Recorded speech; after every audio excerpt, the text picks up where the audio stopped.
Greetings, travelers. I'm your host, the C-Dot that knows a lot, Dr. Waluigi.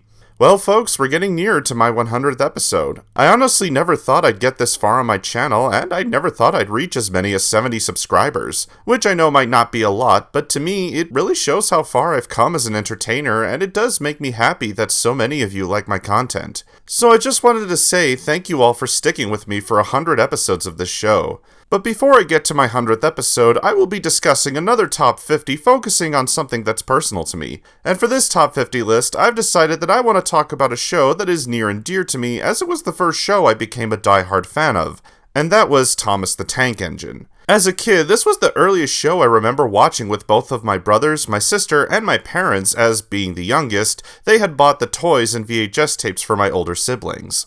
Hell, I still have the old Ertl toys at my parents' house in our old Cheerios backpack. It's still a show that I watch occasionally when I don't really want to watch anything that I have to pay attention to, and it's still entertaining even all of these years later. And to celebrate the show's 40th anniversary, I'm going to be counting down my 50 favorite episodes based off of the first 5 seasons. With this part being focused on the first season of the show, as I feel that while it's a good introduction to the show, I feel like it's the weakest season compared to the later ones, and only has a few small moments in them that I return to from time to time. Now with all that being said, let's dive into the first part of my top 50 favorite episodes of Thomas the Tank Engine.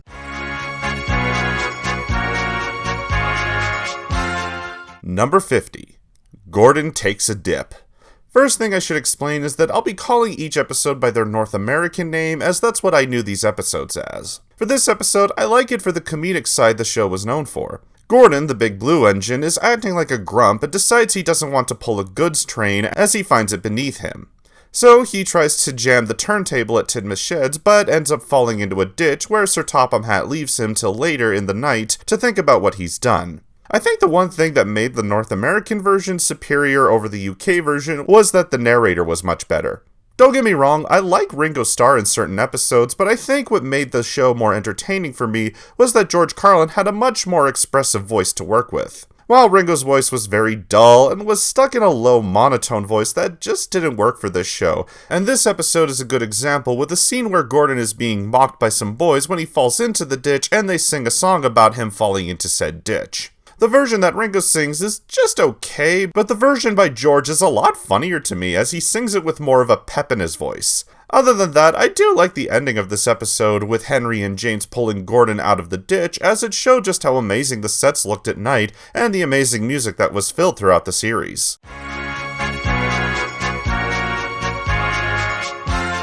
Number 49. Come Out Henry and Henry to the Rescue. Okay, I'm aware that some of you may consider this cheating as I'm putting 2 episodes on my list. However, the reason why I'm putting them together is because they're a continuation of the story they're telling, which focuses on my favorite character. These episodes tell the story of Henry the Green Engine, a big engine who didn't want to come out of a tunnel because he was afraid the rain would ruin his green paint. So after both the people on his passenger train and Thomas tried to force him out of the tunnel to no avail, Sir Topham Hatt, the controller of the railway, decides to seal him up in the tunnel to leave him there to think of what he's done. The next episode focuses on Henry helping Gordon pull the express after his safety valve bursts and he can't pull it anymore. I like these episodes as they introduced us to Henry, who, as I previously mentioned, happens to be my favorite character from the show, who, while the first season made him a lackey and similar to Gordon, does change into a helpful and hardworking character in these and later episodes, which at the time was something that I hadn't seen before. Again, only being 6 years old when I saw the episode, and while I wouldn't call these the best episodes that featured Henry, I do like these episodes for having some great editing, introducing us to Henry, and having the best theme song for my favorite character in the whole series. Number 48. Thomas's Christmas Party. The last episode of Season 1, this episode was always one of my favorites because of the set designs for when the show did winter or Christmas episodes.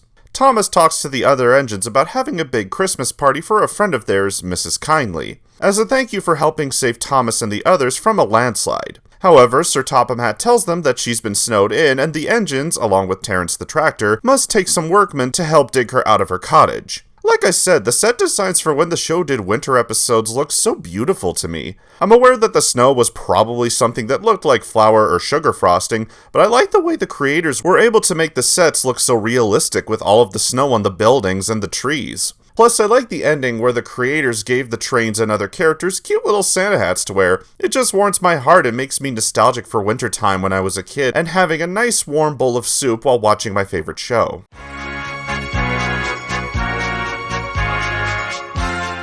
Number 47. James in a Mess.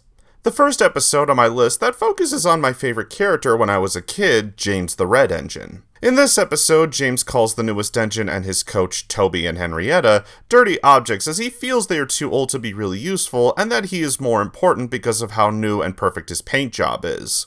However, after he gathers together some freight cars and climbs Gordon's Hill, he is pushed down the hill so fast that he runs right into a line of tar wagons that derail and cover him in the tar they were carrying, where he is then saved by Toby and Percy, and Sir Topham Hatt gives Toby a new coat of paint while James gets fixed.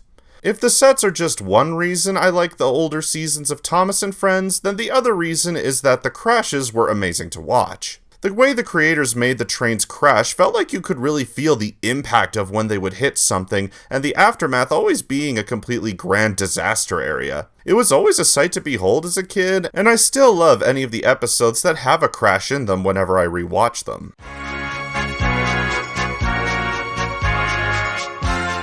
Number 46. Tenders and Turntables, Trouble in the Shed, and Percy Runs Away. The first trilogy of episodes on my list, these episodes were probably the first examples of a major story arc that I was ever made aware of in a TV show. After Thomas goes to work on his new branch line, the big engines are now forced to grab their own coaches and freight cars. After they end up getting stuck in embarrassing situations, Gordon, James, and Henry decide to go on strike until Sir Topham Hatt gets them another tank engine to fetch their stuff. In the second episode, Sir Topham Hatt gets Edward to help out in the yards while he goes to buy a new engine, a smaller green tank engine named Percy, who acts like Thomas but is a lot more mischievous than our main hero. In the end, Sir Topham Hatt calls Thomas to help out Edward and Percy with the mainline transportations of people and goods, while the big engines are shut up in the sheds for going on strike. In the final episode, Sir Topham Hatt does end up letting the big engines out to work. At this point in time, Percy is doing some work with Edward on Thomas's branch line. He ends up finishing his work and waits for the signalman to put him into the siding, but forgets to whistle to the signalman just as Gordon is running along with the express and just about hits Percy. He stops in time, but Percy ends up getting set to move in reverse and runs out of control until he hits a dirt bank. I found that rewatching these episodes reminded me of how great the Thomas show was at giving positive and meaningful messages, and the message from the first two episodes stuck with me into adulthood. I often don't like changes in my life, but complaining about them won't change anything, so I just go with the flow till I'm used to the new changes. It's something that I think kids need to learn at a young age so that they know that changes are a good thing and that complaining about them isn't going to change anything. I don't really have that much to say on Percy Runs Away, to be honest. It's an okay episode with a decent crash, but that's it. The only reason I like it is because it was a good first entry for Percy, who I related to a lot as a kid. As being the youngest sibling in my family, it was hard for me to stand out, and that was what I saw from Percy.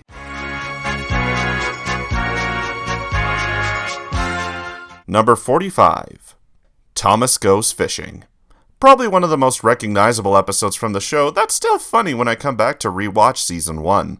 Thomas has a weird fascination with going fishing after seeing some fishermen over by a bridge he passes on his branch line. He eventually gets his chance as his local water tower is out of order, so his driver takes him to the bridge to fill up his water tank, which leads to some wacky shenanigans with his driver, fireman, and Sir Topham Hatt fishing out the fish that ended up in Thomas's water tank.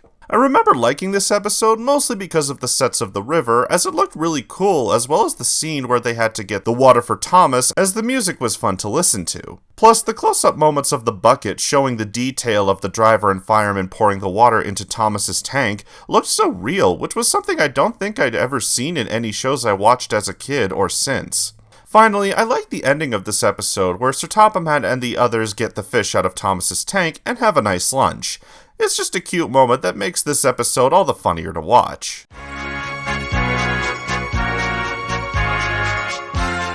Number 44. Terrence the Tractor. This episode was the first to introduce my favorite non-train character and was the first fall and winter themed episode. As fall comes to the island of Sodor, Thomas comes across a tractor named Terrence, who he thinks is a strange-looking character and doesn't think he's useful because he's not a train. However, once winter comes, Thomas gets annoyed at having to wear his snowplow as he finds it uncomfortable. So he breaks it and ends up taking his train out while his snowplow is being repaired, which leads to him getting stuck in a big snowdrift, which leads to Terrence and a cameo by Bertie the Bus coming to rescue him and his passengers. Much like the Christmas episode, I love this for the winter setting, but I mostly like this episode because I like the design of Terrence. He was one of the few characters on this show who wasn't a train, and was one of the few characters who was just written to be nice and helpful despite the prejudice the engines gave them. I get that we're here to see a show about the trains learning certain lessons, but sometimes it's nice to see other characters come in as a small break from the regular part of the show, and that's what this episode did for me.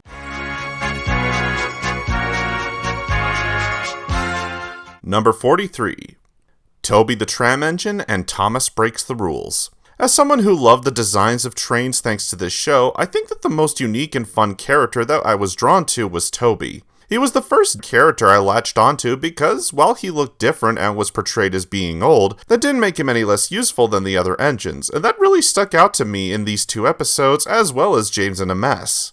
The first episode is just an introduction to Toby and the line he currently lives on, which is being closed down as nobody uses it with people using more road vehicles for deliveries and travel. Until he meets Sir Topham Hatt, who buys him up to help him run part of Thomas's branch line after he gets in trouble with a police officer in the next episode. Other than the characters, I love the designs of Toby's old line, as the mountain areas are really beautiful looking and in my opinion are the best sets of the season. The wide open spaces and lakes were just really relaxing and beautiful to look at, which is something that I think of when I think of being a kid. When we went on family vacations, I often think of how fascinating and wondrous the forests and the mountains were when we would pass through British Columbia. It's amazing to think of how this show has stuck with me all these years, just from something as simple as the sets. As for Thomas Breaks the Rules, it's a great continuation of the previous episode that has fun moments where Toby helps out by sticking it to this honestly rude, stubborn jackass cop that basically goes after Thomas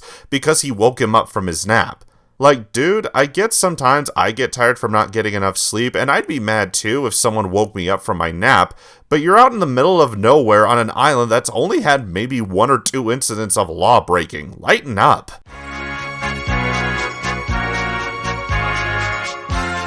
Number 42. The Flying Kipper. Another really good winter episode, and is the one that also has the best on-screen crash for the whole show. After some events involving Henry, he's been given a reward to pull a special train called the Flying Kipper, which is a train that delivers fish to all the markets across the island of Sodor. However, due to a heavy snowfall, Henry ends up getting redirected onto the wrong track and has a devastating crash. This was the first episode that really showed the horrors of train crashing, as when we see the aftermath of Henry's crash, you can see all of the damage and debris that surrounds him, and there's a lot of it. It's something that I appreciate today, as you can tell how much effort was put into this show in terms of the effects when you compare it to most of today's shows that are just high-budgeted CGI garbage that are basically just made to show off how impressive the effects are for their show.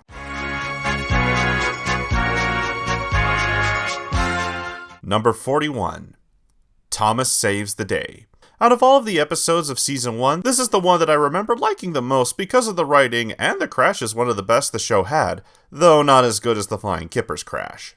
Thomas is just working in the yard when he sees and hears James being pushed by his freight train while his brake blocks are set ablaze, which leads to James crashing into a field, and Thomas has to go and save him with the breakdown train. I think what makes this my favorite episode of Season 1 for me is because it was the episode I watched the most as a kid. It's the one I think of the most when it comes to this season, as it had the first morals and musical moments I remember from a kid's show. While I think later seasons would have better music and morals, I think this was the first episode where its morals stuck with me as I grew up. That you should always help people in trouble no matter how rotten they act. It's a moral I think most adults try to instill into kids at a young age because they know that some people can be cruel, but it's important to know that you don't have to be like those people. At least that's what I think and what I try to be, especially because of the state of the world and all of the craziness that people are like. Which is why I think it's important to remember that we need to be kind to others, because you don't know what they're going through.